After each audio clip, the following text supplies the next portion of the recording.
So we are still doing our referral special. So if you refer anybody to sign up for frequency, you'll get $100. They'll get $100. Take advantage of that. Woohoo! Free money. And you get to have a little accountability buddy. It's always more fun if you have like a little friend doing this with you and you get to impact other people's lives in a positive way.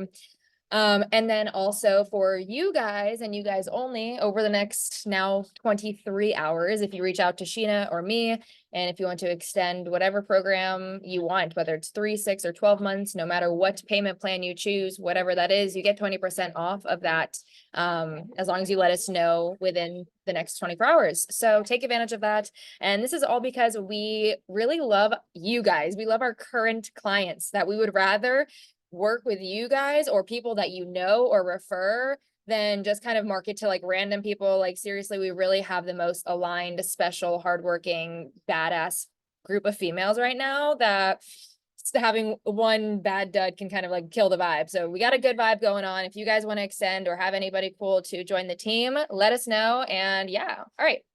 Let me share my screen and get into this. Yeah, so Okay, so we're diving into rest days today, which I think is an interesting topic. And I didn't think I realized how much there was to talk about this until I started kind of just getting into this. So when to take rest days, which I get asked this a lot. What's the purpose of rest days and what to do on a rest day? And what is considered a rest day? All that jazz. So when to take a rest. So I suggest everybody to take a day of rest after 3 consistent days of strength training. So example, 3 days on, 1 day off. I don't like to see people strength train more than 4 days in a row. I think it's overkill. Yeah, however, I know a lot of clients because I honestly really like the schedule for the average person to only strength train 3 days per week. So then that kind of 3 days on, 1 day off wouldn't really apply. In this case, I ideally would suggest to take at least 1 or 2 rest days between those. So try not to do all 3 of your strength training sessions back to back. Like try not to strength train Monday, Tuesday, Wednesday, and then have 4 days of rest back to back. Honestly, that's for a couple things. One, because if you're doing a 3-day split, you're probably hitting the same muscle group within those 3 days. So I'd rather there be a little bit more time. Like if you're doing upper, lower, and then full body, between that lower and that full body day, you're probably hitting legs twice, right? So I'd rather you take a rest day between those than hit legs back to back.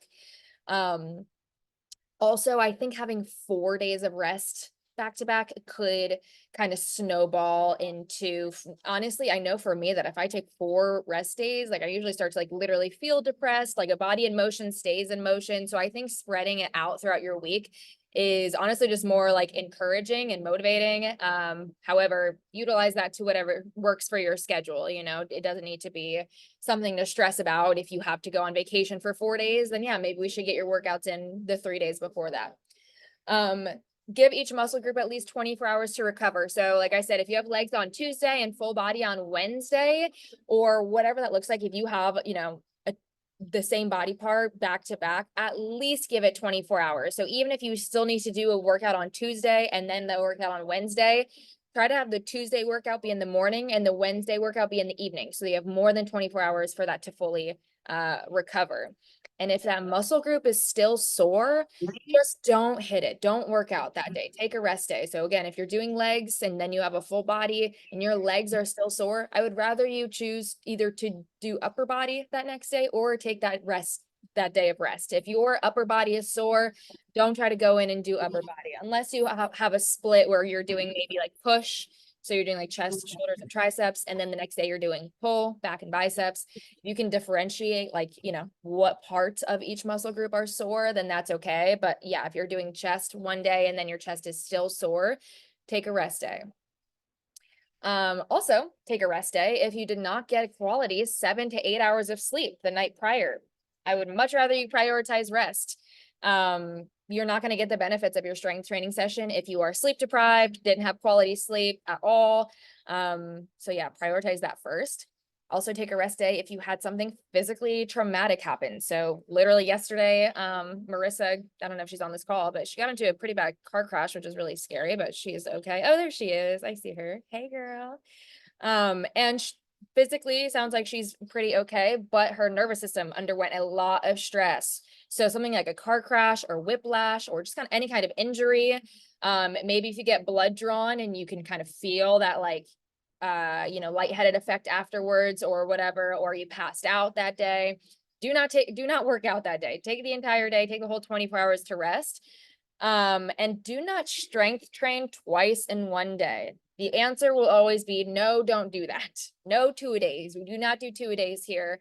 And this is because strength training is not only taxing on the musculoskeletal system, right? So your muscles and your bones, but it is also very taxing on the nervous system. And that's if you're strength training properly, right? If you have enough intention and intensity and you're using truly challenging weights, your nervous system should be taxed at the end of a strength training session. And it will need a full 24 hours to rest, recover, a full day of food, a full night of sleep.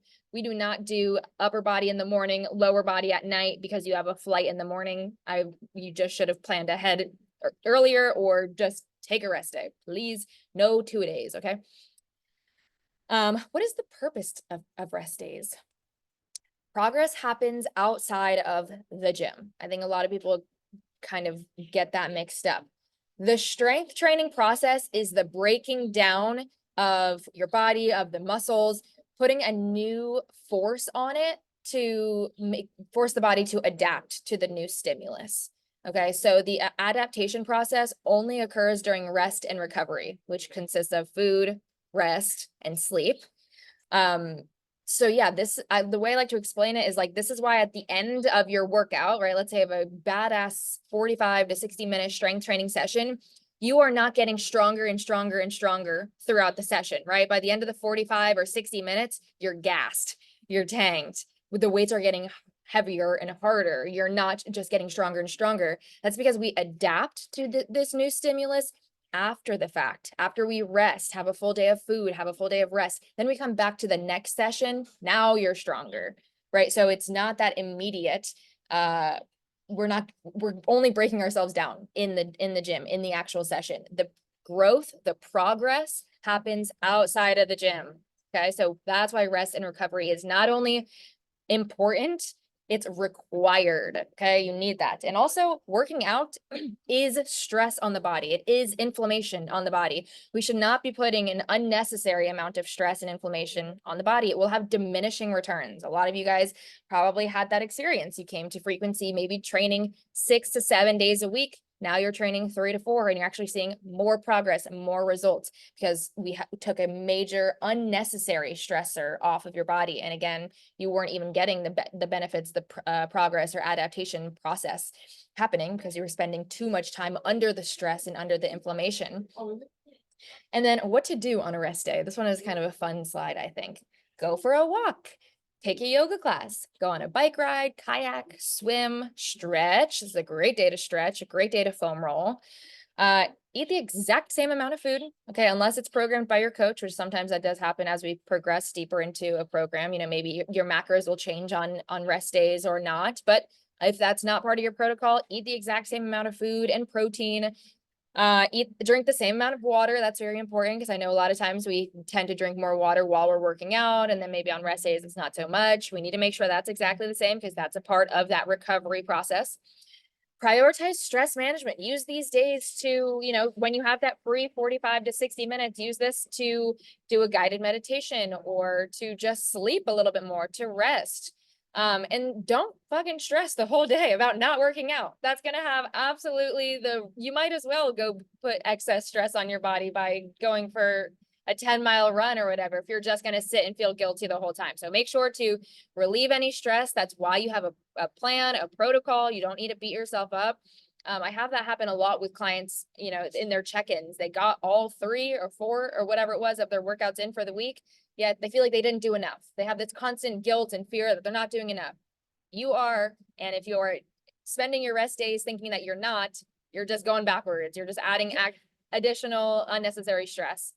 Something else to do on your rest days. A lot of times people say they don't have time for these things. This is the perfect time to meal prep, go grocery shopping, batch cook, watch a video from the education portal because I can see who has watched what videos, how far you guys have progressed in those things. I also know when you ask questions and I'm like, you have the answer at your fingertips. You could have answered that before the question arose. This is a great time to watch the education portal, read a book, hang out with your loved ones, prioritize your social health, your relationship health. This is really good for your nervous system and your overall life quality. A good time. This is a good time to journal, to spend time outside, especially if you work indoors, if your gym is indoors. Utilize this as an hour of your day to be outside rather than stuck in a gym. Do an enjoyable activity. You know, another thing in people's check-ins is, sounds like they spent their whole week just grinding and hustling and not even spending 1 minute to do an enjoyable activity. Maybe you want to play with your neighbor's kids, or go play with a dog, or go volunteer, or go swing on the swings, or whatever that is. Do something that you enjoy. Color, read a book, knit, paint. I don't know.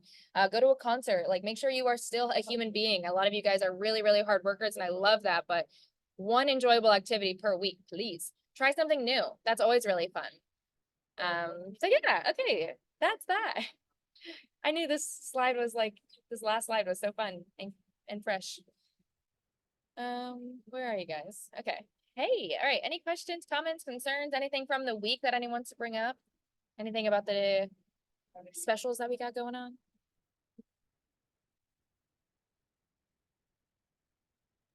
They're amazing.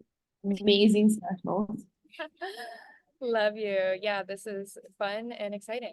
Thanks for a good turnout today, guys. All right. If you have anything that comes up, feel free to ask it in the chat or whatever. Photo. Yeah, let's do a little team pick. If anybody can turn their cameras on, that would be awesome.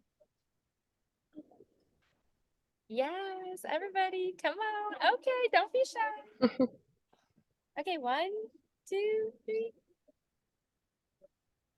Love. So cute. You guys are so pretty. Oh my God, I love seeing everybody together. It's just so cute. Okay, all right. Have a great rest of your day. Love ya. Bye.